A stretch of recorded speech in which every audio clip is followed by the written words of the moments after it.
Соңғы 10 жылдықтардың ішінде Африка ғаламшарымыздағы ең қақтығысқа қауіпті аймаққа айналды.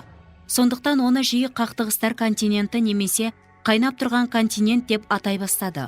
Отарлық дәуірден кейін мұнда 35 қарулы қақтығыс тіркелген. Көптеген қақтығыстардың негізінде этностық сипаттағы себептер жатыр. Бұл Африка халқының этностық құрамының күрделілігімен түсіндіріледі. Этнографтар бұл материкке 300-500 этносты бөледі. Африка қақтығыстарының саны жылдан жылға өсетін жалғыз континент болып табылады. Көп жылдар бойы қақтығысқа бейім болған елдерінің қатарына Ангола, Сомали, Судан, Заир, Руанда, Бурунди, Либерия, Нигерия, Эфиопия, Мозамбик, Батыс Сахара, Уганда, Чад, Мавритания жатады.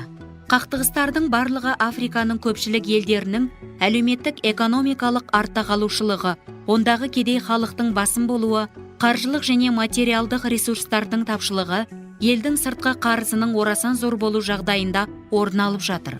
Қақтығысты жағдайлардың орталығы Африканың Сахарадан оңтүстікке қарай орналасқан бөлігі болып табылады.